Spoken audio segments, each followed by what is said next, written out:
तो स्वागत है आपका फिर यूपी पीसीएस के इस पेपर एक्सप्लेनेशन में। और हम लोग डिस्कस कर रहे हैं 2021 के पीसीएस के सेकंड पार्ट, मतलब 75 क्वेश्चन के बाद।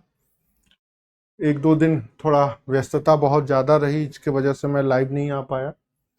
अगले प्रश्न को देखिए, खीरे से जुड़ा हुआ है। खीरे को काटकर यदि नमक डाला जाता है तो किसके कारण पानी निकलता है। ये खीरा है, ये जो काटा जाता है और जो निकलता है इसमें से कड़वापन, ये ऑस्मोसिस का उदाहरण है। बट ऑस्मोसिस की प्रक्रिया के अलावा जो और भी कई चीजें हैं जो आपको जाननी है, उनमें क्या जानना है कि इसमें कुकुरबिटेसिन नामक एक यौगिक होता है जो कड़वापन क्रिएट करता है। ठीक है, ये इसलिए कड़वापन क्रिएट करता है ताकि जानवर ना खाए। अब आपको ये जानना है कि ये कब बढ़ता है और कब कम होता है। और सबसे बड़ी बात है, जब वो ऑस्मोसिस वाली प्रक्रिया होती है तो हाइपरटोनिक होती है, सांद्रता कम होती है, नमकीनपन या कड़वापन बाहर होता है और सांद्रता इफेक्टेड होती है। तो अगली बार जो प्रश्न बनेगा वो खीरे से यही बनेगा कि खीरे को आमतौर पर जब नमक डाल के काटा जाता है तो क्या होता है। अभी तो आपने ऑस्मोसिस पढ़ लिया, तो ये होता है कि उसकी सांद्रता इफेक्टेड होती है, उसकी सांद्रता कम होती है और वो हाइपरटोनिक हो जाता है। और खीरे का कड़वापन क्यों होता है, तो कार्बोटोनिसिन नामक यौगिक के कारण। यही जब ऊपर नीचे होता है तो ये होता है। ये खीरे का कड़वापन क्यों पाया जाता है प्रकृति के रूप से, ताकि जानवर ना खाए। तो इतनी सारी चीजें हैं, इसी को व्यवहारिक प्रैक्टिकल के रूप में साइंस बोलते हैं। हमारे एक फ्रेंड है जो अक्सर पूछते हैं कि सर साइंस पे कौन सी किताब लिखी जानी चाहिए और कैसे किताब लिखी जानी चाहिए। मैं उनको कई बार बोल चुका हूं कि जो भी हमारे अगल बगल हो रहा है या जो कुछ भी प्रश्न आ रहे हैं उसी को एक्सप्लेन करिए कि अगर खीरा से आ गया है तो खीरे के ऊपर 10 से 15 लाइन का इंफॉर्मेशन दीजिए कि खीरे में कड़वापन क्यों होता है, खीरे की कड़वापन के कारण केमिकल कारण क्या है, कैसे उसको दूर करें, इसको केमिस्ट्री में क्या बोलते हैं या फिर बायोलॉजी में क्या बोलते हैं और कौन से प्रोसेस से यह जुड़ा हुआ है। तो अब जो साइंस पढ़ने का तरीका है, साइंस पढ़ने का जो एक पैटर्न है वो यही है, न कि ट्रेडिशनल बायोलॉजी, केमिस्ट्री और फिजिक्स नहीं। जो कुछ भी हो रहा है, जो कुछ भी चल रहा है, जैसे आज के जीवन में चल रहा है, जो नई नई टेक्नोलॉजी है, सिलिकॉन के नाम पर हो रही है या क्वांटम कंप्यूटर, उसके बारे में उससे रिलेटेड इंफॉर्मेशंस अब मैं बता चुका हूं। लेकिन कई बार पूछने के बाद भी आज से कुछ दिनों बाद फिर वही पूछेंगी कि सर अब नया सिरे से क्या पढ़ा जाए। तो मुझे भी लगता है कि उनके अंदर भी ऑस्मोसिस की प्रक्रिया करनी पड़ेगी, उनका भी परासरण करना पड़ेगा और उनके अंदर भी ये टॉक्सिक चीजें बाहर निकालनी पड़ेगी। मैं ऐसे जोकिंग कर रहा हूं। तो साइंस जो पढ़ने का तरीका है वो यही है कि प्रीवियस ईयर्स के जितने साइंस के प्रश्न आए हैं उनको ध्यान से देखिए, पढ़िए और उससे रिलेटेड 1 2 3 4 प्रश्न ऊपर और नीचे क्या हो सकते हैं वो ध्यान में रखिए। अगर इस बार खीरे को काटने से सवाल आया है तो खीरे और खीरे में जो केमिकल पाए जाते हैं, जो क्वालिटी पाई जाती हैं उनके बारे में। और एक कहावत हमारे घरों में है, खीरा रात में खाए खीरा हो जाए पीड़ा। मतलब रात में खीरा नहीं खाना चाहिए। अब इसका क्या लॉजिक है, फूड कल्चर हमारे देश में बहुत ज्यादा रिच रहा है, किस मौसम में क्या खाना है या नहीं खाना है। तो इस तरह की चीजें प्रश्न आ रहे हैं और जो कुछ भी प्रश्न पीसीएस में या आईएएस में पूछ देता है उससे रिलेटेड और भी इंपॉर्टेंट फैक्ट के बारे में जानकारी रखें। अब जो साइंस पढ़ने का तरीका है वो कुछ ऐसे ही है। आगे देखिए, आगे वाला क्वेश्चन है, कुछ पक्षी विहार के बारे में दिया है, यूपी ईयर बुक से जुड़ा हुआ है। अब इसमें कुछ कहने की जरूरत नहीं है, कौन चीज कहां है उसी के बारे में है। सुमेलित नहीं है, सुरिनसर मानसर झील जम्मू कश्मीर में है और बाकी इटावा, रायबरेली और आगरा में है। अब इसमें कोई इफ बट नहीं, आपको याद करना पड़ेगा। एक और है, फेफड़े में गैसीय विनिमय का क्या स्थल है। अब ध्यान रखिएगा, अब लंग्स तो पढ़ते हैं, लंग्स के पार्ट पढ़ते हैं, लंग्स के कामकाज भी पढ़ते हैं, बट उसमें भी कई तरह के पार्ट्स होते हैं। कहाँ से हवा आती है, कहाँ हवा जाती है, उससे जुड़ी हुई सारी चीजें। कहने का मतलब है कि पहले लंग्स के नॉर्मल चीजें पढ़ी जाती हैं, अब थोड़ा सा डीपली पढ़नी पड़ेगी। आगे देखिए, फिर आ गए वही एनसीईआरटी, वही धुरिये, पिछली पेपर में भी आए थे, इस पेपर में भी है। इसका मतलब अब आपको लईक अहमद और जीएस धुरिये जैसे विचारकों को पढ़ना पड़ेगा, और उन्होंने जो जो चीज कही है उसके बारे में भी जानकारी होनी चाहिए। अब इसी ग्रामीण समुदाय के बारे में धुरिये साहब ने कहा है, कल्चरल डाइवर्सिटी एक सबसे बड़ी विशेषता है जो गांव में नहीं आती। अगर आप अपने गांव में गए होंगे, जैसे मैं अपने गांव में गया तो कहते थे दादाजी ये तिवारी टोला है, ये दुबे टोला है, ये बाबू साहब लोगों का टोला है, ये यादव लोगों का टोला है, ये कुर्मी लोगों का टोला है। मतलब जातिगत मोहल्ले बसे हुए थे। ठीक है। दूसरी बात, अगर एक धर्म के लोग हैं, जैसे मुस्लिम लोग हैं, इधर ईसाई लोग हैं, ठीक है, इधर पारसी लोग हैं, इधर यहूदी लोग हैं, मतलब एक जगह पर एक ही जाति के, एक ही समुदाय के लोग रहते हैं। बट मेट्रो सिटी में, जहां हम मुखर्जी नगर में रहते हैं, मैं यहाँ हूँ, एक सामने केरल के हैं, कोई कर्नाटका का है, बगल में जम्मू एंड कश्मीर के हैं, उनके बगल में हिमाचल के हैं, इधर हरियाणा के हैं, धर्मों की भी अलग अलग है। मतलब कल्चरल डाइवर्सिटी अर्बनाइजेशन का एक गुण माना जाता है, बट कल्चरल डाइवर्सिटी गांव में नहीं पाया जाता। उन्होंने 8 गुण बताए हैं। तो हम की भावना होती है, एरी भी रहता है, आत्मनिर्भरता भी रहती है, बट कल्चरल डाइवर्सिटी नहीं होती। अब आपको हम की भावना नहीं समझ में आएगी। हम की भावना क्या होती है कि हम हैं, एरिया तो जरूर रहता है, बट कल्चरल डाइवर्सिटी याद रखिएगा ये अर्बनाइजेशन का माना जाता। अब आपका होमवर्क है कि अगले पेपर के लिए तैयार रहिए कि जीएस धुरिये साहब ने ग्रामीण समुदाय के 8 जो गुण माने हैं वो कौन है। याद रहेगा।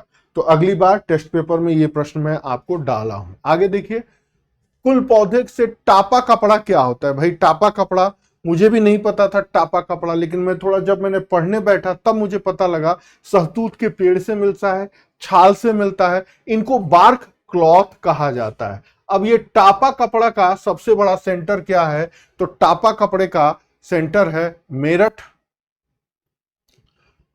कानपुर, मेरठ, मेरठ प्लस सर घना, हाँ मेरठ, कानपुर और मेरठ इसके सबसे बड़े सेंटर है। अब ये भी यूपी से जुड़ा हुआ सवाल है, यूपी के उद्योग से जुड़ा हुआ है। आमतौर पर मेरठ को लुगदी साहित्य वाला, किताब छापने वाला, उपन्यास छापने वाला, खिलाड़ी के उपकरण बनाने वाला, इन सब चीजों के बारे में ज्यादा जाना जाता है, और दिल्ली की चोरी हुई कारों को खपाने वाला। लेकिन उसके अलावा भी अगर वस्त्र उद्योग है तो ये कुछ ऐसे है। आगे देखिए, ये भी एनसीईआरटी से आया हुआ है। किस एक्ट के तहत? डिपार्टमेंटल सिस्टम, ये कई बार आ चुका है। डिपार्टमेंटल सिस्टम एक्ट, ये सारे इंपॉर्टेंट है। 1909 मार्ले मिंटो वाला है, फिर 1892, 1858 जिसने ईस्ट इंडिया कंपनी के ताबूत में कील ठोक दी, 1861 ये भी बहुत इंपॉर्टेंट है, डिपार्टमेंटल सिस्टम शुरू हुआ। आगे देखिए, इकोसिस्टम के जितने भी एलिमेंट हैं एक दूसरे पर निर्भर नहीं है और ह्यूमन एक्टिविटी से प्रभावित होते हैं। इकोसिस्टम के चीजें एक दूसरे से ही निर्भर हैं और ये ह्यूमन एक्टिविटी से ही इफेक्टेड होते हैं। मतलब पहला गलत है, दूसरा सही है। अब बायोडायवर्सिटी और इकोसिस्टम के बारे में थोड़ा आपको डिटेल पढ़ना है। क्या डिटेल पढ़ना है? बायोडायवर्सिटी के बारे में, इसका स्ट्रक्चर, इसके लिंकिंग, और इकोसिस्टम का मतलब पारिस्थितिकी। जो भी साइंस लेवल की, 12th लेवल की चीजें हैं उनके बारे में पढ़ना है, इनके एलिमेंट के बारे में ध्यान रखिएगा। अब कंसेप्चुअल प्रश्न आ रहे हैं तो आगे भी कंसेप्चुअल प्रश्न आएंगे। अगले टेस्ट पेपर में मैंने डाला है बायोडायवर्सिटी और इकोसिस्टम से रिलेटेड जो प्रश्न है वो। आइए अब आगे देखते हैं।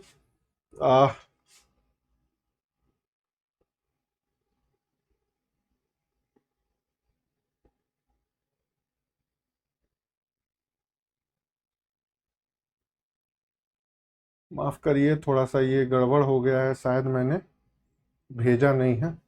2 मिनट।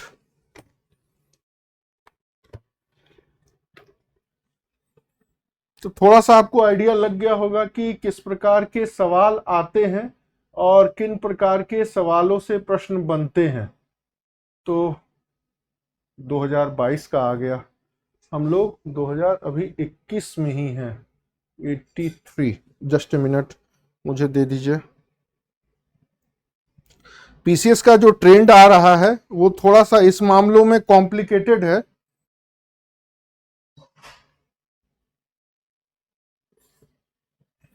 कि पूर्ववर्ती एग्जाम्स में जो चीजें पूछी जाती थी वो फैक्चुअल ज्यादा होती थी, कंसेप्चुअल कम होती थी। लेकिन इस बार जो अगर आपने देखा होगा तो उन्होंने कंसेप्चुअल चीजों को प्रेफर ज्यादा किया है। अब वही सारी चीजें हैं जिसके बारे में हम बातचीत करते हैं कि अगर कोई कंसेप्चुअल सवाल बनता है तो उसके पीछे मेन मोटो क्या रहेगा, कैसे रहेगा। उसके पीछे मेन मोटो रहेगा जो प्रीवियस ईयर्स के क्वेश्चंस आ चुके हैं उनके बारे में आप जानकारी अच्छी तरीके से रखें। अब इसी जानकारी रखने के सिलसिले में जो सबसे ज्यादा इंपॉर्टेंट है वो ये है कि जो भी प्रश्न आ चुके हैं उनको अच्छे से तैयार करें और उनको अच्छे से तैयार करने के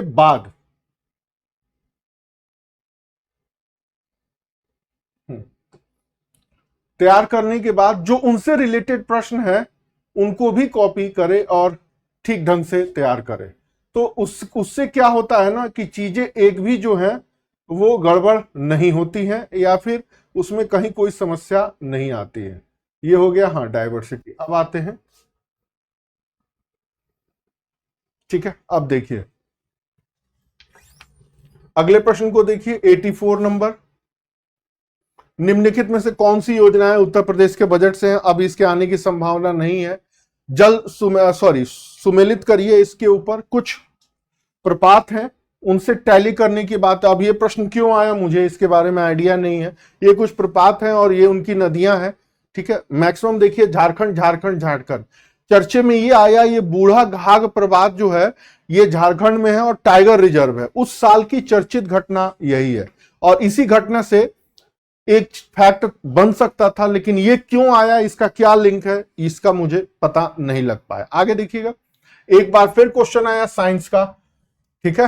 फिर वही बात कि साइंस में जितने भी एसिड्स होते हैं उनकी क्या भूमिका है, और सबसे बड़ी बात हमारे ह्यूमन बॉडी में जो कुछ भी एक्टिविटी होती है उसके लिए कौन सा केमिकल रिस्पॉन्सिबल है या उसके लिए कौन से केमिकल की उत्तरदायी भूमिका देखी जा सकती है। जैसे सिरका एसिटिक एसिड में होता है, हड्डियों के लिए कैल्शियम जरूरी है, अमाशय में पैनक्रियास के लिए HCl हाइड्रोक्लोरिक अम्ल जरूरी है, दूध खट्टा होता है तो दूध खट्टा जो होता है वो लैक्टिक एसिड के चलते होता है, नाइट्रिक एसिड के नहीं होता है। अब ये तो कई बार आ चुका है पेपर में। अब आपको जानना है कि ये जो लैक्टिक एसिड होता है ये कहां कहां मिलता है, किन किन चीजों में प्रयोग होता है और इनकी उपयोगिता क्या है। मतलब लैक्टिक एसिड किस प्रकार कैसे प्रयोग होता है। इसका प्रयोग दही में होता है, इसका प्रयोग केफिर में होता है, इसका प्रयोग डेयरी प्रोडक्ट में होता है। अब इसी से जुड़ी हुई चीजें हैं। सिरका 4 से 8% प्रयोग होता है फूड को परीक्षण करने में, खाद्य के परीक्षण करने में। हड्डी में जो हाइड्रोपेट्स रूप में होता है HCl की मात्रा इतनी इतनी रहती है। कहने का मतलब है कि अगर ये चीजें पूछ दी गई है ना तो आपको पता होना चाहिए कि भाई सिरका तो प्रयोग होता है बट सिरका कितना प्रयोग होता है। अगली बार हड्डियों में कैल्शियम होना चाहिए बट हड्डियों में कैल्शियम कितना होना चाहिए। कहते हैं ना पापा जी मेरा पैर दर्द कर रहा है तो पापा जी कहते हैं ऐसा करो बेटा दूध पियो और थोड़ा सा रिच कैल्शियम डाइट लो, अखरोट खाओ, काजू बादाम खाओ, छोहड़े खाओ ताकि कैल्शियम मिलता रहे।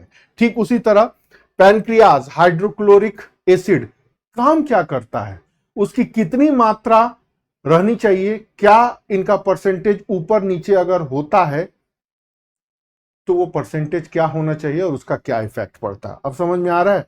अगली बार जो प्रश्न बनेगा कुछ कुछ ऐसे ही बनेगा।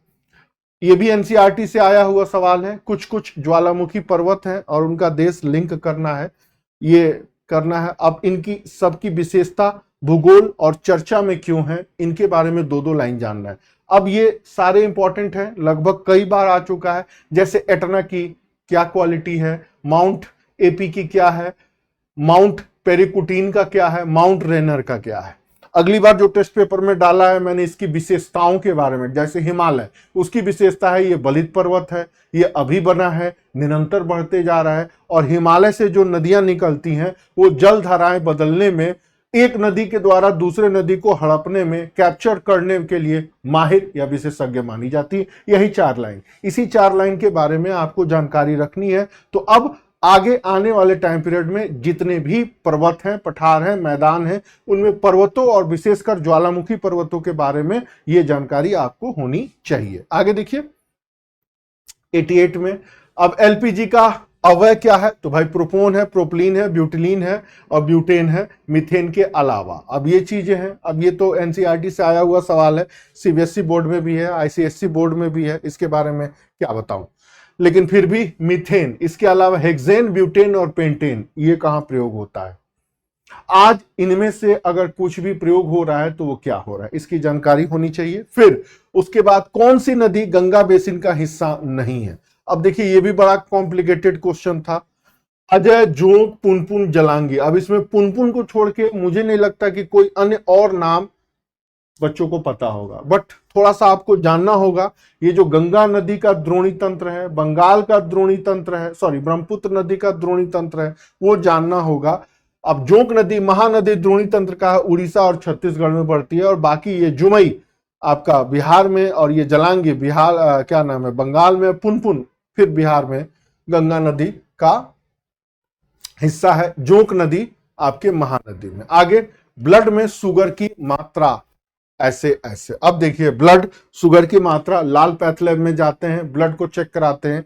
2 तरह के शुगर टेस्टिंग होते हैं, एक खाने के पहले, एक खाने के बाद, और उसी ब्लड में शुगर की मात्रा के हिसाब से बताया जाता है कि आपको शुगर है या नहीं है, या आप बॉर्डर पर हैं। तो अब आपको जानना है कि ये मिली प्रति डेसीलीटर जो बनाया गया है कितना होना चाहिए, मतलब जैसे बीपी 80 और 120 होना चाहिए ना, तो उसी तरह 72 और 140। अब थोड़ा सा और जानना है शुगर, शुगर के कारण, शुगर के प्रकार, शुगर की माप, शुगर की जांच, शुगर होता है, इंसुलिन से क्या संबंध है, शुगर के क्या लक्षण होते हैं, शुगर जब बढ़ता है, डायबिटीज जब बढ़ता है, ह्यूमन बॉडी के किस पार्ट पर इफेक्ट करता है और उसका क्या क्या असर होता है, उससे संबंधित बीमारियां, और आज भारत वर्ल्ड का शुगर कैपिटल क्यों बना है, लगातार सब लोग मोटापे के शिकार क्यों होते जा रहे हैं, ठीक है ना।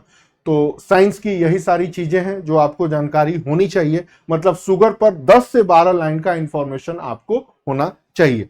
कहने का मतलब है आज शुगर को लेके इंडिया में क्या चल रहा है, किस प्रकार की परिस्थितियां हो रही हैं, उन सब की जानकारी, WHO ने कुछ कहा है तो क्यों हो रहा है, यही चीजें मेंस की है कि ट्रांस फैटी एसिड क्यों बढ़ रहा है, या फिर भारत वर्ल्ड का शुगर कैपिटल क्यों बनता जा रहा है। तो वही ट्रेडिशनल खान पान के स्थान पर वेस्टर्न खान पान को अडॉप्ट करना, पॉम ऑयल को यूज करना, फ्रीज का यूज करना, खान पान के कल्चर को बदलना, ठीक है, और उसमें इसके अलावा और भी है जो प्रिजर्व्ड फूड है, पैकेट बंद फूड है, उनका सेवन करना, और ये चीजें शुगर की मात्रा ज्यादा होना, नमक की मात्रा ज्यादा होना, केमिकल्स की मात्रा ज्यादा होना, अनयूजफुल फूड एलिमेंट का शरीर में जाना, 4-5 के नाम जिसको जिसको WHO ने कहा है, वो सारी चीजें, यही मेंस है, यही इंटरव्यू हुआ है, ठीक है ना। तो साइंस में जब आपको पढ़ना है वो इन्हीं सारी चीजों को लेकर के पढ़ना है। आगे देखिए सरस अभियान छोड़िए, नेबी और कांतो मैदान के बारे में है। इंडियन एक्सप्रेस में एक बार आया था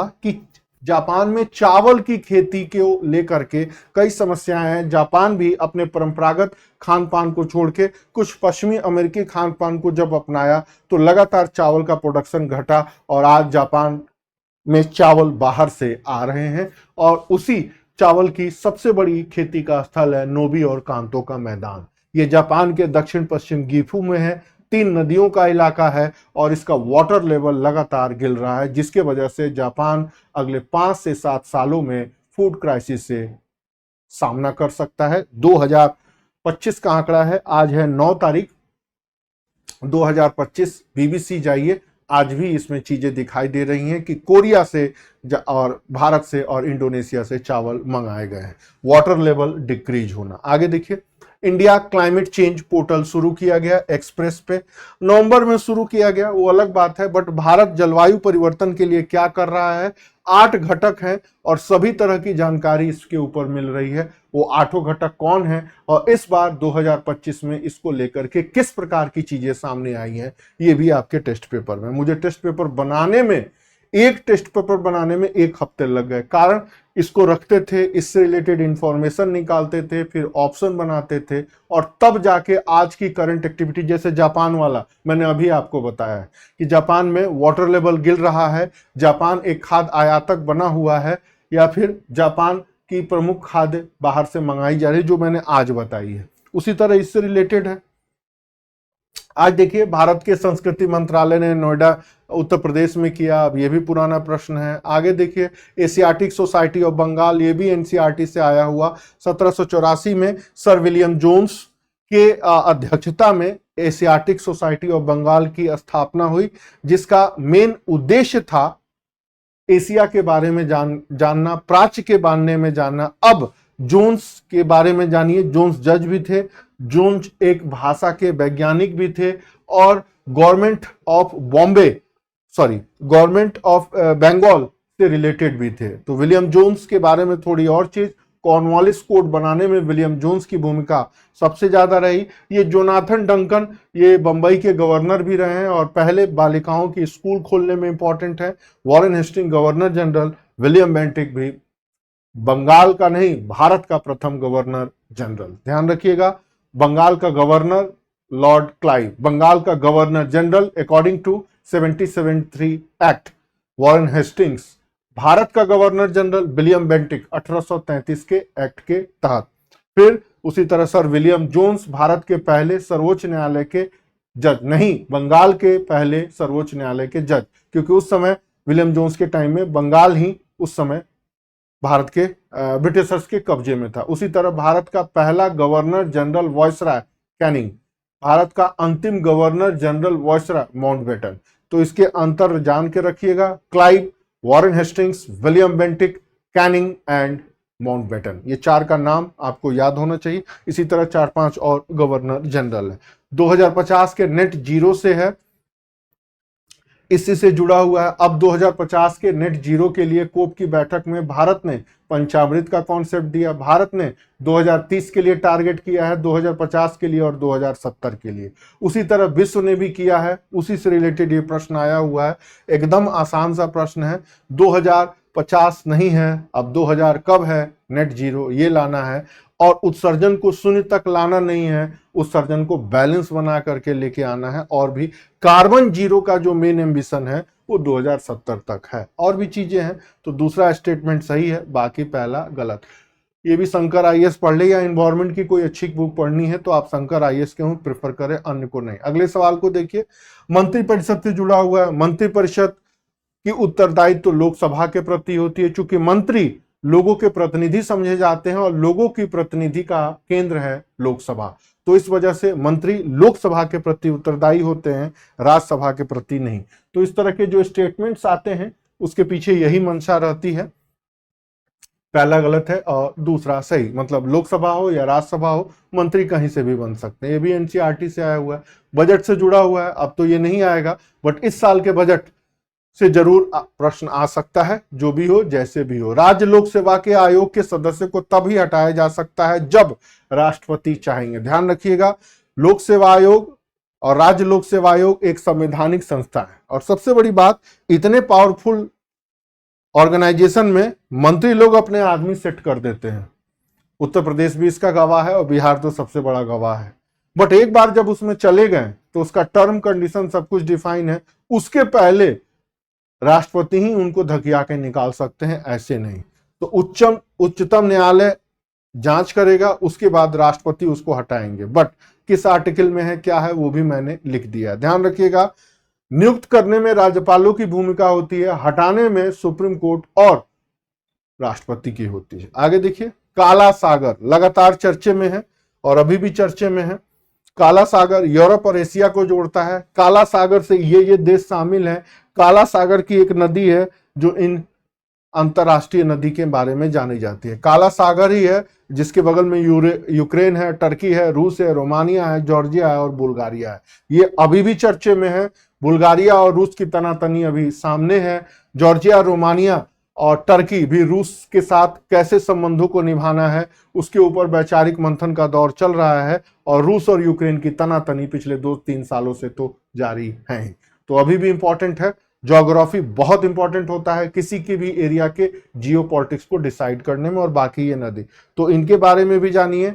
यही नदी है या सागर है जिसको पार करके दुनिया भर के इतिहास को बदला गया है। जैसे भारत और पाकिस्तान के बीच में खैबर का दर्रा है, इतिहास में निर्णायक रहा है, जैसे आज भारत और बांग्लादेश के बीच में चिकन नेक है।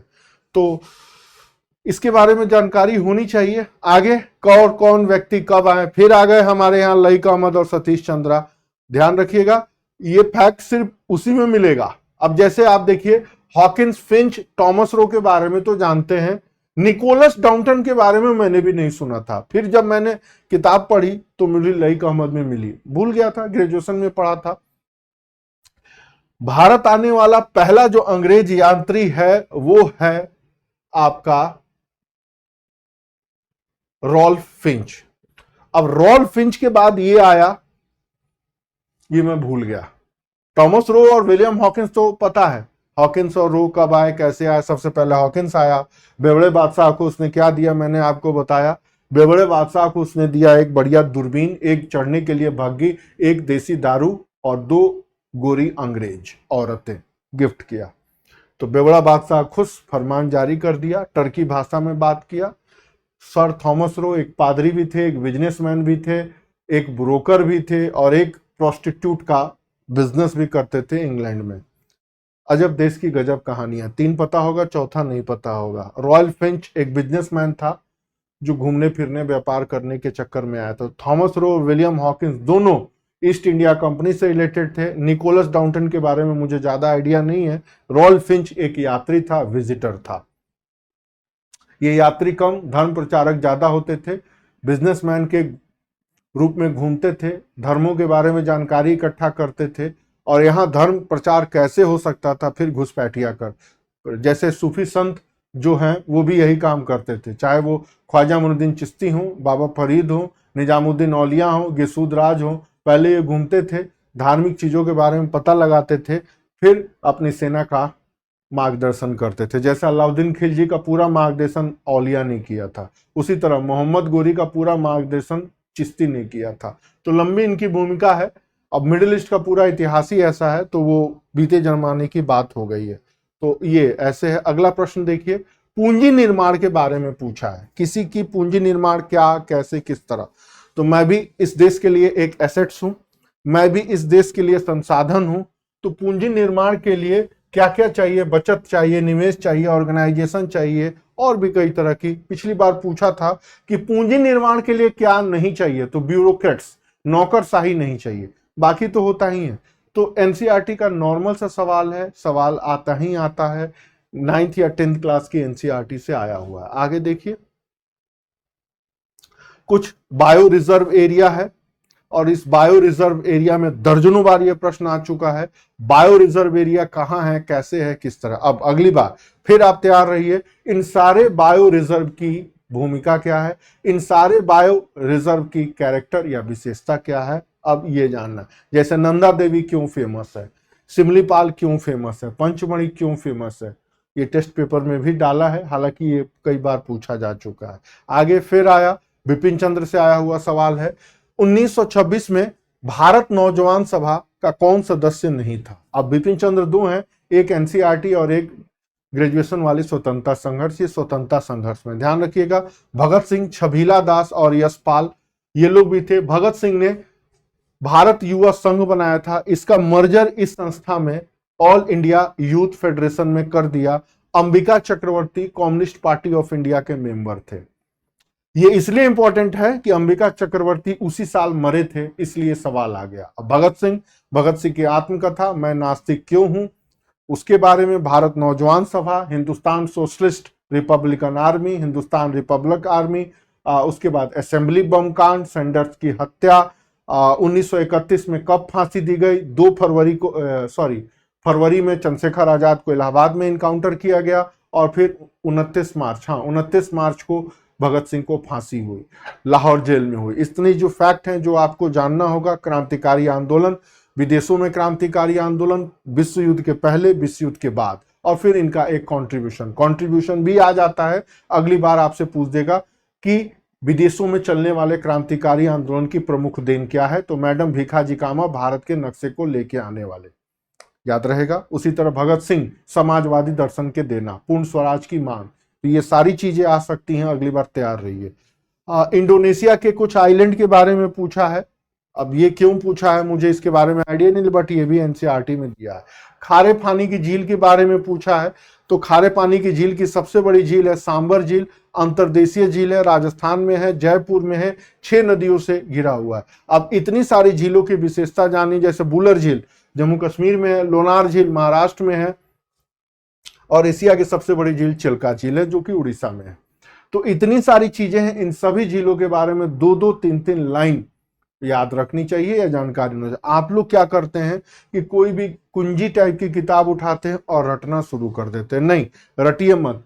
अब सांभर झील है तो कम से कम मोबाइल का प्रयोग करिए, major character of Sambhar lake. अब उसके बारे में जो जो इंफॉर्मेशन दिया है थोड़ा डिटेल पढ़िए, उसकी एनालिसिस करिए, मैपिंग करिए जरूर, और मैपिंग करने के बाद उसके बारे में 4-4, 5-5 लाइन लिखिए। सबसे अच्छा तो मोबाइल है, मोबाइल वरदान है आप लोगों के लिए, बशर्ते आप उसका मिसयूज न करें, रील्स देखने के चक्कर में न पड़े। आगे, भारत में पहला नगर निगम कहां स्थापित किया गया? हालांकि ये फैक्ट मुझे कहीं मिला नहीं है।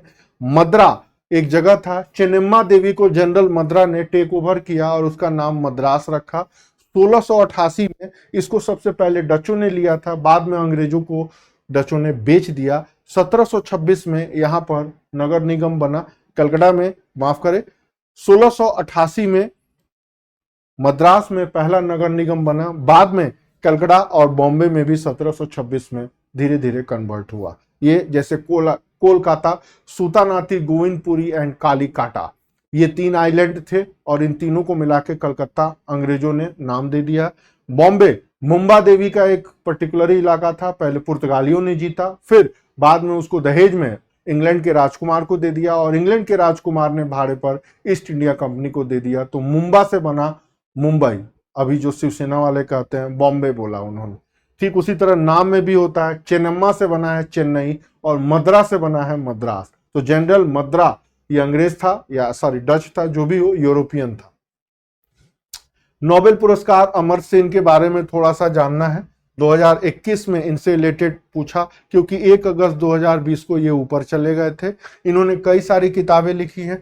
इंडियन एक्सप्रेस में इनके बारे में बहुत सारी चीजें निकली कि इनको नोबेल कब मिला, इनको भारत रत्न कब मिला, और 2020 में जर्मन बुक ट्रेड के द्वारा होम इन द वर्ल्ड संस्मरण लिखा। अब संस्मरण में इन्होंने क्या लिखा, तो संस्मरण में लिखा कि मैं ढाका में कैसे पला बढ़ा, मैं शांति निकेतन में कैसे पढ़ा, ट्रिनिटी कॉलेज कैम्ब्रिज में कैसे पढ़ा, और इन्होंने ये भी कहा कि मेरा नाम अमर्त्य रविन्द्रनाथ टैगोर ने रखा था। अब वही बात है कि एक बार कोई आदमी फेमस हो जाता है, अब मैं कभी बच्चन साहब से मिलूं न मिलूं, मैं कहूं कि मैं भी इलाहाबाद का था, वो भी इलाहाबाद के थे, मेरी बिरादरी के थे और मेरा नाम ओमकार नाथ बच्चन साहब ने रखा है, तो आज भले ही लोगों को भरोसा ना हो, लेकिन कल को मैं भी कोई बड़ा सेलिब्रिटी हो जाऊं और बच्चन साहब कह दें कि भाई तुम भी इलाहाबाद के, हम भी इलाहाबाद के, वगैरह वगैरह, कुछ पारिवारिक संबंध में निकाल लूं, तो कल को मैं अगर सार्वजनिक रूप से कहूं कि मेरा नाम ओमकार नाथ बच्चन साहब ने ही रखा है, तो लोग भरोसा कर लेंगे। अभी बोलूंगा तो शायद ना कर पाए। अब दोनों लोग भारत के धरोहर हैं, दोनों नोबेल पा चुके हैं, दोनों बंगाली हैं। अब कौन जानता है कि ये उसमें पढ़े हैं कि नहीं पढ़े हैं, बट जब उन्होंने किताब में लिखा है तो हम मान ले रहे हैं। मैंने उनकी समीक्षा पढ़ी थी, तो याद रखिएगा, लंदन के ट्रिनिटी कॉलेज में पढ़े हैं, शांति निकेतन में भी पढ़े हैं, और ये कलकत्ता से नहीं ढाका से। तो अब तो ये मर गए, इनसे कोई पूछता भैया तुम तो रहे ढाका के और कलकत्ता में शांति निकेतन रहा, तो कैसे रिलेटेड रहे हो। खैर, हालांकि इनकी बेटी जिंदा है। रंग रसिया एक बड़ी फिल्म आई थी, अमर्त्य सेन की, सुपुत्री उसमें रोल की थी, बड़ा ग्लैमरस रोल है उनका। एनीवे, बॉम्बे स्टॉक एक्सचेंज के बारे में पूछा है। अब जैसे नेशनल स्टॉक एक्सचेंज में भी कुछ शेयर हैं, बॉम्बे स्टॉक एक्सचेंज में भी कुछ शेयर है। तो बॉम्बे स्टॉक के शेयर में 30 शेयर हैं। इन्हीं 30 शेयरों के चढ़ाव और उतार के लिए एक शब्द है सेंसेक्स। सेंसेक्स बताता है कि भारत में शेयरों की स्थिति ये है। इनको इंडिकेटर ऑफ इकोनॉमी भी बोला जाता है, ये फ्लॉट एडजस्ट भी करते हैं और ये मार्केट कैपिटलाइजेशन को भी दिखाते हैं। ये तीन शब्द है, याद रखिएगा, तीनों सेंसेक्स से जुड़े हुए हैं। अब चूंकि मैंने इकोनॉमी पढ़ाया है तो आपको आइडिया होगा, इस तरह की चीजों को जाना होगा, तो आपको ये चीजों के बारे में जानकारी होनी चाहिए। सेंसेक्स, पिछली बार प्रश्न आया था कि सेंसेक्स किससे रिलेटेड शब्द है। अब बीएससी के बारे में जानिए। 1986 में स्टार्ट हुआ। एक संस्था है स्टैंडर्ड एंड पुअर, अमेरिका की क्रेडिट रेटिंग एजेंसी है, जैसे मूडीज, जैसे स्टैंडर्ड एंड क्या नाम है, S&P, Moody's, Fitch, standard and poor है इसका नाम। ये काउंट करती है, ये डॉलर में और रुपए में भी काउंट करती है। जैसे इकरा, इस तरह की कुछ क्रेडिट रेटिंग एजेंसी है। बॉम्बे स्टॉक एक्सचेंज, याद रखिएगा। उसके बाद फिर है भारत का मुख्य निर्वाचन आयुक्त। इतने थे, भारत की पहली मुख्य महिला निर्वाचन आयुक्त रमा देवी थी। अब रमा देवी 26 नवंबर से दिसंबर 1990 तक थी, मतलब एक ही महीना के बीच में रही हैं। कर्नाटका की ये गवर्नर भी रही हैं। और चूंकि 2000 जब ये 21 में पेपर हुआ है, 3 महीना पहले मरी थी, तो इस वजह से रमा देवी का नाम अखबार में आया था, तो इस वजह से आ गया। अब देखिए 26 नवंबर से दिसंबर तक रही है, कुछ ही महीने। कर्नाटका के राज्यपाल भी रही हैं। 1990 का दशक बड़ा चर्चे वाला था, जब तिरुवल्लिया नारायण शेषन बने थे इलेक्शन कमिश्नर। अब वहीं पर है, ये उत्तर प्रदेश से जुड़ी हुई कुछ चीजें हैं। कौन सा जिला क्षेत्रफल की दृष्टि से सबसे छोटा है, तो याद रखिएगा, सबसे बड़ा लखीमपुर खीरी है, सबसे छोटा हापुड़ है, और क्षेत्रफल जनसंख्या की दृष्टि से इलाहाबाद मतलब प्रयागराज पहले नंबर पर है, और महोबा सबसे नीचे है। ऐसे ही करके बनाइएगा तो याद रहेगा, नहीं तो पता लगा पतली सी किताब लिए हैं, जनसंख्या, पर्यावरण और नगरीकरण, और घोंटे जा रहे हैं, रटे जा रहे हैं। एनीवे, अमर उजाला में भी आया हुआ था इसी तरह। आगे 112 नंबर, हाँ, ये फिर साइंस का मैटर आ गया, हार्ट के ट्रांसफर से जुड़ा हुआ। हार्ट के ट्रांसफर की 4 वैज्ञानिक दिए हैं। अब हार्ट के ट्रांसफर क्रिश्चियन बर्नार्ड है, ये दक्षिण अफ्रीका के रहने वाले थे, और इन्होंने पहली बार एक मानव के हार्ट को ट्रांसफर किया दूसरे मानव के हार्ट में 1967 में किया। और जो मरीज था उसका नाम था, जो भी हो, लुइस वैकेंसी जो भी हो, और हॉस्पिटल था कैप डाउन में, कोट शूट हॉस्पिटल, जो भी रहा हो। वेणुगोपाल जो है ये एम्स के हेड भी रहे हैं, और ये भी हार्ट के सर्जन रहे हैं, फेमस हार्ट सर्जन रहे हैं। भारत के पहले हार्ट सर्जन, फेमस ट्रांसप्लांट वाले यही हैं। 1998 में इनको पद्म भूषण भी अवार्ड भी दिया गया। विलियम हार्वे के बारे में पता नहीं है, ठीक है। विलियम बैटरी के बारे में भी पता नहीं है। बट किडनी 1954 में ट्रांसफर हुआ, किडनी और अग्नाशय 1966 में हुआ, लीवर 1967 में हुआ, और प्रयास असफल 1905 में भी हुआ था। तो अब ये जानना है कि मानव अंग प्रत्यारोपण के संदर्भ में दुनिया भर में किस किस ने अचीवमेंट हासिल किया। तो इस तरह के जो प्रश्न आते हैं वो कभी अकस्मात आ जाते हैं, लेकिन कहीं ना कहीं इसका कोई लिंक होगा। मेकॉन्ग नदी के बारे में, अब जैसे वाजपेयी जी के कार्यकाल में 2003 के आसपास गंगा मेकांग परियोजना शुरू हुई, और गंगा मेकांग परियोजना के तहत भारत और दक्षिण पूर्व एशियाई देशों के मधुर सांस्कृतिक संबंधों की चर्चा की गई। और इसी मधुर सांस्कृतिक संबंधों के चर्चा के क्रम में पहले सांस्कृतिक संबंध आया, फिर ट्रेड रिलेशन आया, और ये आगे बढ़ता जा रहा है। मेकॉन्ग भी गंगा नदी की तरह पवित्र समझी जाती है, इससे उस एरिया का गंगा ही माना जाता है। अब आप पूरे ज्योग्राफी पर मेकॉन्ग नदी कहाँ से निकलती है, कैसे जाती है, इनके बारे में जानकारी रखिए। मेकॉन्ग कहाँ निकलता है, कहाँ जाता है, वगैरह वगैरह। मेकॉन्ग का उद्भव कहाँ है, मेकॉन्ग कहाँ डेल्टा बनाता है, तो दक्षिण कंबोडिया में नहीं, कंबोडिया और दक्षिण वियतनाम के बीच में सीमा भी बनाता है और डेल्टा भी बनाता है। अभी भी देखिए मेकॉन्ग से जुड़े हुए प्रश्न आएंगे ही आएंगे। मेकॉन्ग नदी कहाँ से निकलती है, कहाँ बहती है, किन किन एरिया में डेल्टा बनाती है, और भी कई तरह की चीजें। भारत मेकॉन्ग प्रोजेक्ट कब शुरू हुआ, क्या हुआ, कैसे हुआ, अगली बार आएगा, टेस्ट पेपर में डाला भी हूं। आगे देखिए, फिर वही विटामिन की कमी से कौन सा रोग होता है, तो रट रट के हम लोग पागल हो गए हैं। Vitamin A, vitamin B, vitamin सी।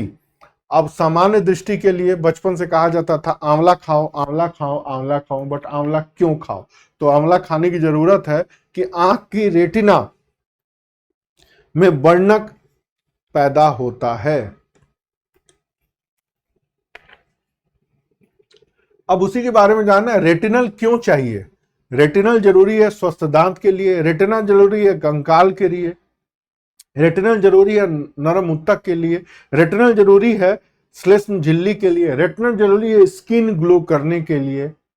ये दूसरा, रेटिनल जरूरी है आंख की रेटिना में वर्णक पैदा करने के लिए अच्छी दृष्टि से। यही एफिशिएंसी हो जाती है जिससे आंख की रोशनी कम हो। जैसे एक हमारे भाई जी थे, हरी सब्जियां कम खाते थे तो उनको चश्मा लग गया।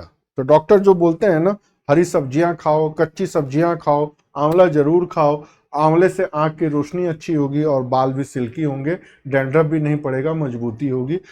अब वो ये नहीं बताए आंवला क्यों खाना चाहिए, उन्होंने ये नहीं बताया कि आंख की रोशनी तेज होगी तो कौन सी होगी। आंख में रेटिना भी होता है, आंख में और भी चीजें होती हैं। तो अब स्वस्थ दांत, कंकाल, नरम ऊतक, श्लेष्म झिल्ली और त्वचा को रेटिनॉल कैसे इफेक्टेड करता है, अगले 4-5 सालों में साइंस के जो सवाल बनेंगे वो कुछ ऐसे बनेंगे। ठीक उसी तरह vitamin B12, vitamin B, vitamin B3 किस प्रकार हमारे शरीर में प्रभाव उत्पन्न करते हैं और इनकी एफिशिएंसी से किस प्रकार रोग होते हैं, ये सदाबहार साइंस के प्रश्नों में से हैं, अक्सर आते रहेंगे और आएंगे। अब क्या आप मुझे एक स्वतंत्र देश वगैरह वगैरह, अब ये स्टेटमेंट किसने दिया मुझे नहीं पता। यूपीपीएससी ने इसका उत्तर वल्लभ भाई पटेल लगाया, कहां से आया है मैं खोज नहीं पाया। ग्लोबल इंडेक्स के रूप में आया है। अब ग्लोबल इंडेक्स, पीस इंडेक्स 2025 में कौन देश है वो जानना है। ठीक उसी तरह मानव शरीर के लिए आवश्यक सभी विटामिन का संश्लेषण कर लेता है? नहीं, कुछ विटामिन बाहर से भी लेने होते हैं। शरीर के उचित विकास के लिए विटामिन अनिवार्य होते हैं। तो पहला स्टेटमेंट गलत है, दूसरा सही है। ये देखिए, कुछ विटामिन को बाहर से लेना होता है, वो नॉर्मल है। अब कौन विटामिन बाहर से लेना होता है, उसके स्रोत क्या है, किस विटामिन का निर्माण शरीर में नहीं होता है, बाहर से लेना होता है, इससे रिलेटेड प्रश्न आएंगे। आगे देखिए, सुगम्य भारत अभियान किससे है?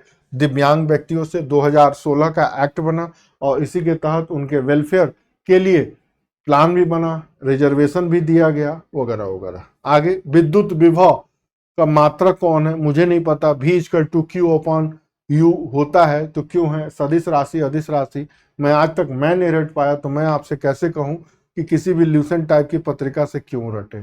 आगे आइए, फिर वही आया, भारत के प्रमुख राज्य और सबसे ऊंची चोटियां और उनका लिंकेज करना। तो अब उसी से जुड़ा हुआ है। पंचमढ़ी में धूपगढ़ चोटी है, सारामती चोटी नागालैंड और म्यांमार के बीच में सीमा बनाती है। फिर ये अभी चर्चे में है। गुरु शिखर चोटी अरावली माउंट आबू में है। डोडाबट्टा नीलगिरी में है, जो वेस्ट और ईस्ट घाट का टर्निंग पॉइंट या डेल्टा बनाता है। अब इनके बारे में जो मैंने बताया है, थोड़ा और जानकारी, सारामती चोटी को मोबाइल में देखिए, उसकी ज्योग्राफी देखिए, और लगभग जो भी पेपर में आया है 2-2 मिनट उसकी मोबाइल पर जरूर इमेज देखिए। मोबाइल पर इमेज देखेंगे तो दिमाग में वो चीजें आएंगी। नॉर्मल क्वेश्चन है। आगे देखिए, कोई रिन्यूएबल, अब अनवीनीकृत ऊर्जा देखेंगे ना तो हिंदी में समझ में नहीं आएगा। सौर ऊर्जा, वायु ऊर्जा, बायोमास, ये सारे के सारे हैं अपने जगह पर। पेट्रोलियम अनिवृत्त या अनवीनीकृत ऊर्जा नहीं है, जमीन से निकलने वाली है। 19-20 में भारत का व्यापार शेष क्या रहा? यूएसए। अब इस साल किसके साथ रहा है वो आपको, वैसे आपको बता दें, भारत की व्यापार श्रृंखला थोड़ी बदली है। एक्सपोर्ट इंपोर्ट का रेशियो भी बदला है।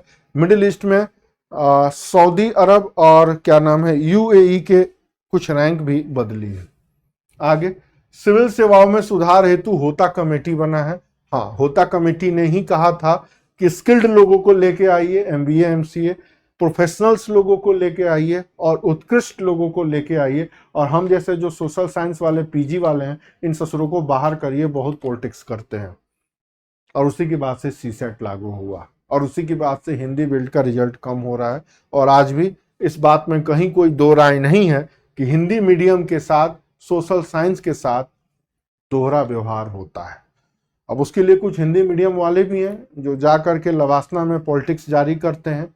सारी बकैती बकचोदी हिंदी बेल्ट के ही लोगों को मिलेगा, इंग्लिश बेल्ट वाले इतने नकारे निकम्मे श्रेणी में नहीं है। एक कोई टॉपर निकलता है तो देखिए किस तरह क्या करता है, पूरे मुखर्जी नगर राजेंद्र नगर में घूम घूम के अपनी, क्या मैं आगे बोलूं, मैं तो मुक्त भोगी हूं उन लोगों के साथ। तो कुछ मामलों में देखा जाए तो होता कमेटी ने कुछ तो अच्छा किया, अब आगे तो मैं नहीं बोलूंगा क्योंकि हिंदी बेल्ट के विरुद्ध है, लेकिन सही मायनों में देखा जाए तो हिंदी बेल्ट के मूर्ख, जाहिल और गंवार और वाहियात स्टूडेंट्सों की भरमार पड़ी है। इनको जितना बेवकूफ बनाते हैं टीचर उतना वो बेवकूफ बनते हैं, सपने दिखा देते हैं कि तुम तो आईएएस बन जाओगे, बट कभी भी सही रास्ता नहीं दिखाते हैं। यूट्यूब पर देखिए उन्हीं के व्यूज मिलियंस में जाते हैं जो बेवकूफ बनाते हैं। तो हम कैसे कह दें कि होता कमेटी ने जो बातें कही थी वो गलत है। किसी भी इंग्लिश मीडियम के टीचर्स को देखिए तो वो उतना बेवकूफ नहीं बताता जितना यहाँ, जैसे करंट अफेयर्स के 3-4 टीचर हैं, कुछ भी पढ़ा देते हैं। एलन मास्क और क्या नाम है, ट्रंप में दुश्मनी क्यों हुई, या चीन के पिरामिड के, सॉरी मिस्र के पिरामिड की कहानी जिसका जीएस में कोई लिंक नहीं है, पर डे यूट्यूब पर आके बकबक करना, और बेचारे बच्चे 4-5 साल एक पंचवर्षीय योजना खपा देते हैं। तो होता कमेटी ने इसीलिए बोला था कि हिंदी बेल्ट के जितने सोशल साइंस वाले हैं वो सारे के सारे अनयूजफुल, अनप्रोडक्ट एलिमेंट हैं और जो डिस्टर्बेंस क्रिएट करते हैं। कुछ हद तक ये बात सही भी है, और भी कई बातें हैं, ज्यादा नहीं बोलना चाहिए। कार्बन क्रेडिट की बात कर रहे हैं तो मैंने आपको पहले बताया था, ये भी सीबीएसई बोर्ड से है। कार्बन क्रेडिट क्या, कैसे, किस तरह, कब, किससे रिलेटेड है? 1997 में क्योटो प्रोटोकॉल में चर्चा हुआ। GCGH इसको बोलते हैं, ग्रीन हाउस गैस को कम करने से है। 16 फरवरी 2005 से यह एक्टिव हुआ क्योटो प्रोटोकॉल। अब क्योटो प्रोटोकॉल क्या है, कैसे है, किस तरह है, इनकी क्या भूमिका है, और क्योटो प्रोटोकॉल की तरह अन्य और पर्यावरणीय पहलू को प्रभावित करने वाले वैश्विक संधियां कब, क्या, कैसे हुई और उनके प्रावधान। सातवाहन राजाओं के बारे में पूछा है, प्राकृत भाषा के पोषक थे, सातवाहन काल में लोक पक्ष अधिक प्रोत्साहन मिला। अब इनके बारे में 2-4 लाइन जानिए, एनसीईआरटी में है। अमरावती इनका गढ़ था, अजंता की गुफाओं में भी इनका कंट्रीब्यूशन देखा जाता है। सातवाहन शासक के बारे में थोड़ा सा 2-3 लाइन और, भारत के ऐतिहासिक कालखंडों में यह वह साम्राज्य है जिनका शासन अगले 500 सालों तक लगातार चलता रहा। एक अभिलेख है, नासिक अभिलेख, एहोल नहीं है, गौतमीपुत्र सातकर्णी के यश कृतियों के बारे में मिलता है। सातवाहन एकमात्र ऐसे भारतीय राजा हैं जिन्होंने शीशे के सिक्के चलाए और जिनके नाम मात्र प्रधान मिलते थे। सोसाइटी में माता को सबसे ज्यादा इज्जत या सम्मान दिया जाता। महाराष्ट्र का प्रतिष्ठानपुर इनका एक गढ़ था, शीशे के सिक्के चलाए, मात्र नाम से चलते हैं, और शकों से इनका संघर्ष भी हुआ है। गौतमीपुत्र सातकर्णी एक साउथ की मूवी भी बन गई है, मूवी तो बहुत अच्छी है, बस उसका हीरो वाहियात है, नौटंकीबाज है।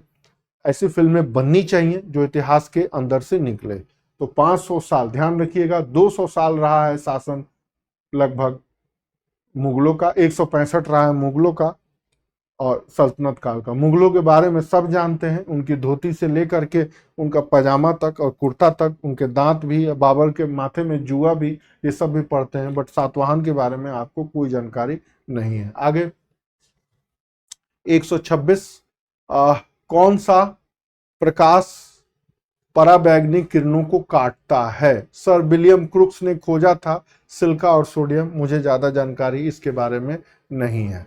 आगे देखिए, कुछ स्थानीय पौने हैं, उनका नाम अब शामल पता है, ऑस्ट्रिया में नहीं बहता है, इराक और ईरान में बहता है। लेवेस ब्रिकफील्ड ब्लैक गोलर, ये हॉट है, यह ऑस्ट्रेलिया में डिजर्ट के लिए यही उत्तरदायी माना जाता है। तो हवाओं का बहुत असर पड़ता है, कहीं बहुत ज्यादा वर्षा होती है, कहीं सूखा पड़ता है, कहीं रेगिस्तान है, जैसे पहाड़ के पैरेलल इलाकों में रेगिस्तान अक्सर आपको मिलेगा।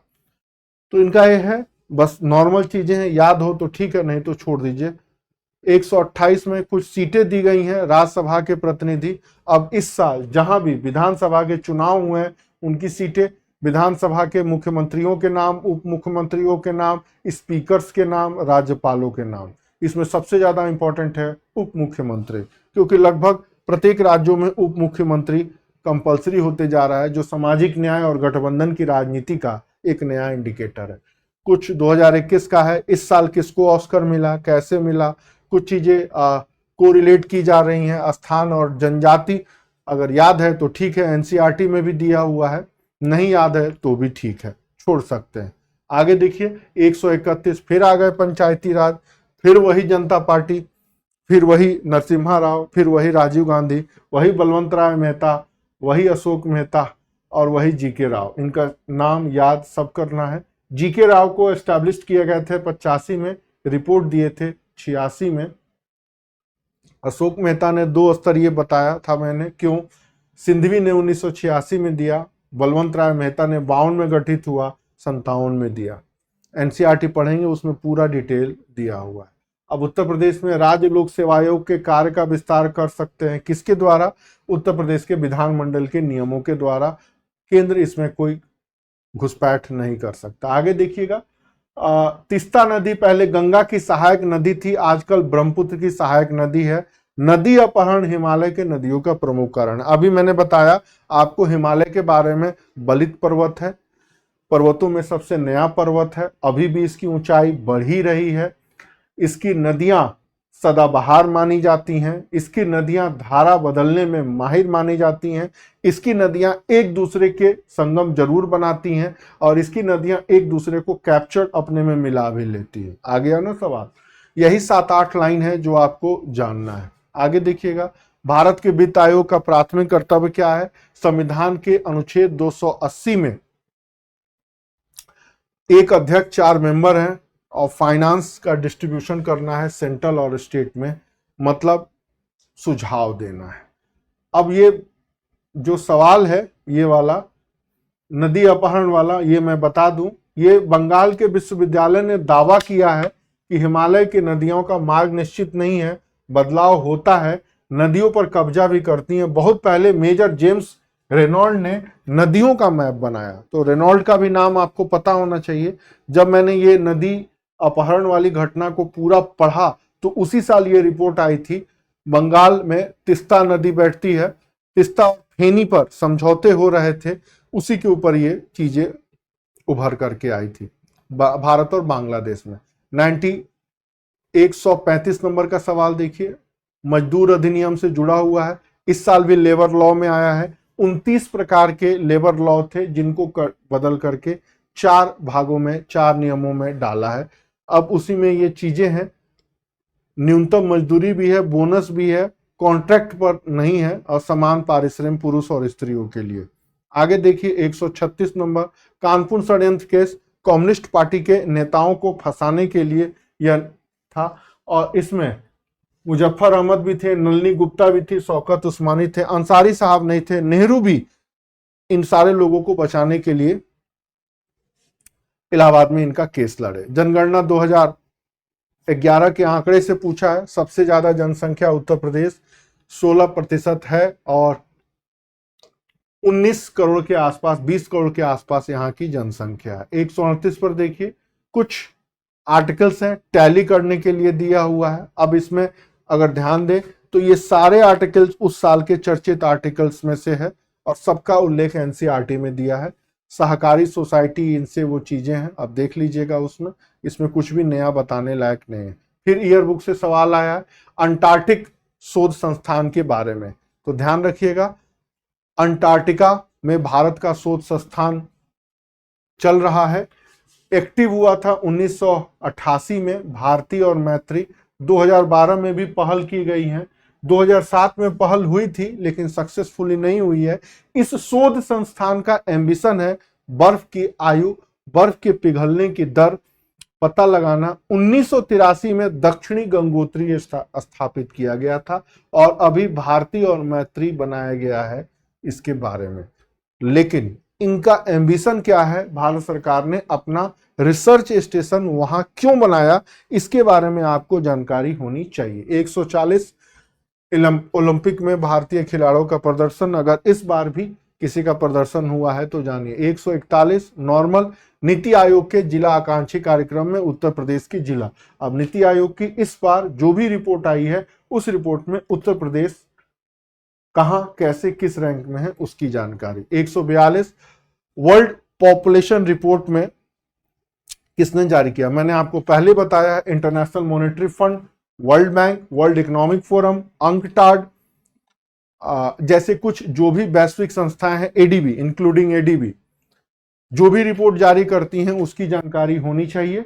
इसमें सिर्फ जनसंख्या कोष के बारे में है, लेकिन उसके बाद भी रिपोर्ट में क्या लिखा है 2 लाइन ये भी जानकारी होनी चाहिए। अब ये क्वेश्चन पीसीएस 2022 में भी आया, ये क्वेश्चन पीसीएस 2021 में भी आया। क्यों आया मैं इसके बारे में बता दूं। उत्तर प्रदेश लोक सेवा आयोग में एक पेपर सेटर में प्रयाग संगीत समिति के टीचर को भी शामिल किया गया, उन्होंने डाल दिया। ये सारी किताबें संगीत से जुड़ी हुई हैं। देखिए, विठल रागमाला राग का वर्गीकरण है, रागों की चर्चा है। कंठ रस कौमुदी नामक किताब लिखी, 1575 में लिखी, 9 रसों की चर्चा है, नित्यों की चर्चा है। सोमनाथ राग विभोद 1610 में कर्नाटक और हिंदुस्तानी संगीत का मिश्रण है। और वेंकट रमन चतुर्दंडी प्रकाशिका 17वीं शताब्दी में किताब लिखे। अब कोई संगीत समिति का अगर टीचर शामिल हो जाता है तो इस प्रकार के प्रश्न आते हैं। मूल बात यह है, ये सभी विषयों की शिक्षा संगीत समिति में दी जाती है।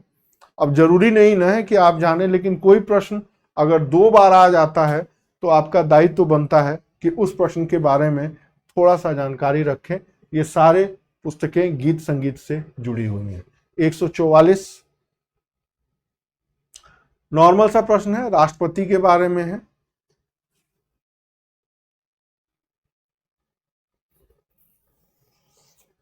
विधेयक के बारे में इस बार भी इंपॉर्टेंट है।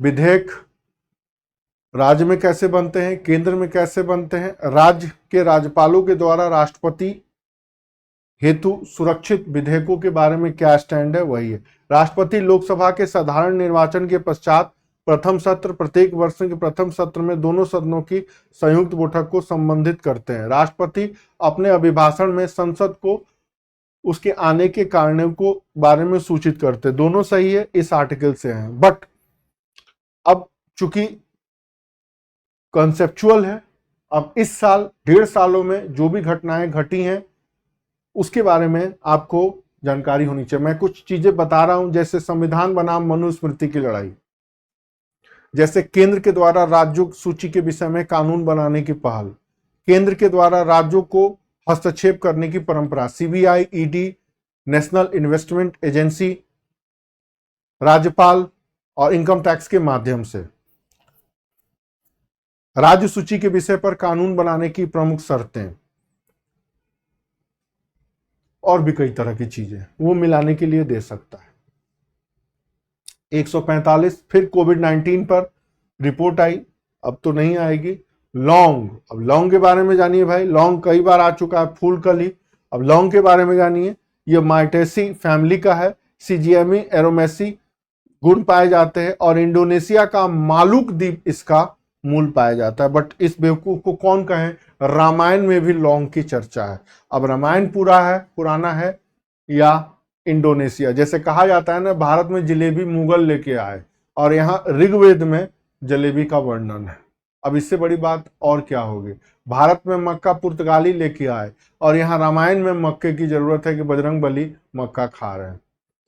मतलब क्या क्या कहा जाए। लौंग की चर्चा वेदों में हुई है, यौ की चर्चा है, लौंग की चर्चा है। इसलिए देखिएगा भारत के सभी पूजा पाठों में लौंग अनिवार्य रूप से उपस्थित रहने वाला एक पदार्थ है। लौंग, हल्दी, गुड़, अदरक, ये सारी चीजें पूजा पाठ में प्रयोग होती हैं। अब उसमें कोई कहे कि लौंग इंडोनेशिया से भारत आया है, तो ऋग्वेद के मंत्रोच्चर में मंत्र जो किया जाता है उसमें ये सारी चीजें हैं। आगे देखिए 1947 मुद्रास्फीति टोकरी फिर आया। देखिए मुद्रास्फीति टोकरी, मुद्रास्फीति में बोतल बंद, ये सब सारे सवाल आते हैं।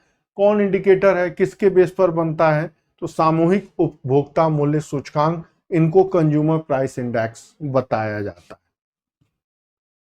आगे देखिए 148 नॉर्मल सा सवाल है, वित्त आयोग की नियुक्ति के बारे में। अब बहुत ईजी है, इसके बारे में बताने की जरूरत नहीं है। फिर आ गया योजना, आम आदमी बीमा योजना को ही आयुष्मान के नाम से, आम आदमी बीमा योजना को कब लागू किया गया? प्रधानमंत्री जन आयोग योजना का नया नाम आयुष्मान है। 150, अब यह है राष्ट्रीय कांग्रेस का अध्यक्ष कौन नहीं बना? तिलक। सुमित सरकार की किताब में ही मिलेगा कि 2 बार बाल गंगाधर तिलक अध्यक्ष बनने वाले थे लेकिन नहीं बन पाए। एक बार जब बने तो फिर वो मांडले जेल चले गए, तो उनके जगह पर नरौजी को बनाया गया जो उनके ऊपर मुकदमा लग गया। 1905 में भी अध्यक्ष बनने वाले थे, जब नरम दल और गरम दल का झगड़ा हो गया तो उनको गोखले ने बनने नहीं दिया। 1920 में भी अध्यक्ष बनने वाले थे लेकिन स्वास्थ्य संबंधी समस्या के कारण नहीं बन पाए, तो लाला लाजपत राय अध्यक्ष बने। तो अब तिलक कभी अध्यक्ष नहीं रहे हैं, लेकिन तिलक को 3 बार अध्यक्ष बनाए जाने की परंपरा या बनाए जाने की पहल होती रही। अब पेपर तो हमने डिस्कस कर लिया, लेकिन इस पेपर को डिस्कस करते समय जो उभर करके चीजें आई हैं उसमें अगर आपने ध्यान दिए होंगे तो बहुत ज्यादा किसी हाई फाई किताब पढ़ने की जरूरत नहीं है। मैक्सिमम क्वेश्चन वही एनसीईआरटी, ईयर बुक और ट्रेडिशनल क्वेश्चन भी करंट अफेयर बेस्ड जीएस से आ रहे हैं। मैंने पहले भी कहा था कि इस तरह के प्रश्नों के ऊपर अगर आप अपना नजरिया विकसित करना चाहते हैं ना, तो अच्छी तरीके से विकसित करिए और करंट अफेयर बेस्ड चीजों को जरूर पढ़िए, उन्हीं को रिपीट करिए, बार बार रिपीट करिए। और एक बार जो प्रश्न बन जाता है, जैसे खाना कसैला हो जाता है, फूड पॉइजनिंग हो जाती है, उनके बारे में डिटेल स्टडी या फिर कुछ भी आ रहा है तो 4-5 लाइन का इंफॉर्मेशन होनी चाहिए, क्योंकि अगली बार जो पेपर कॉन्सेप्चुअल आएगा वो उसी तरह। मैं पेपर एक्सप्लेन कर रहा हूं, 2-2 घंटे लग रहे हैं, 3 घंटे मुझे लिखने में लगते हैं, और जो हम एक करंट अफेयर बेस्ड चीजों को पढ़ा रहे हैं वो भी थोड़ा देखिए। 1.5 साल की कतरन को हमने शामिल किया है और उससे जुड़े हुए ट्रेडिशनल चीजें और करंट की चीजों को भी जोड़ के पढ़ा रहे हैं। अब इसके बाद भी आप नहीं सोच पा रहे हैं कि हमसे जुड़ना है नहीं जुड़ना है, मैं कभी किसी स्टूडेंट से नहीं कहता कि सब्सक्राइब करो, शेयर करो, मुझसे जुड़ो मत जुड़ो, मर्जी है आपकी। जुड़ना चाहें जुड़े, न जुड़ना चाहें तो भी अच्छी बात है। पेपर एक्सप्लेनेशन का दौर आगे भी चलता रहेगा। Thank you.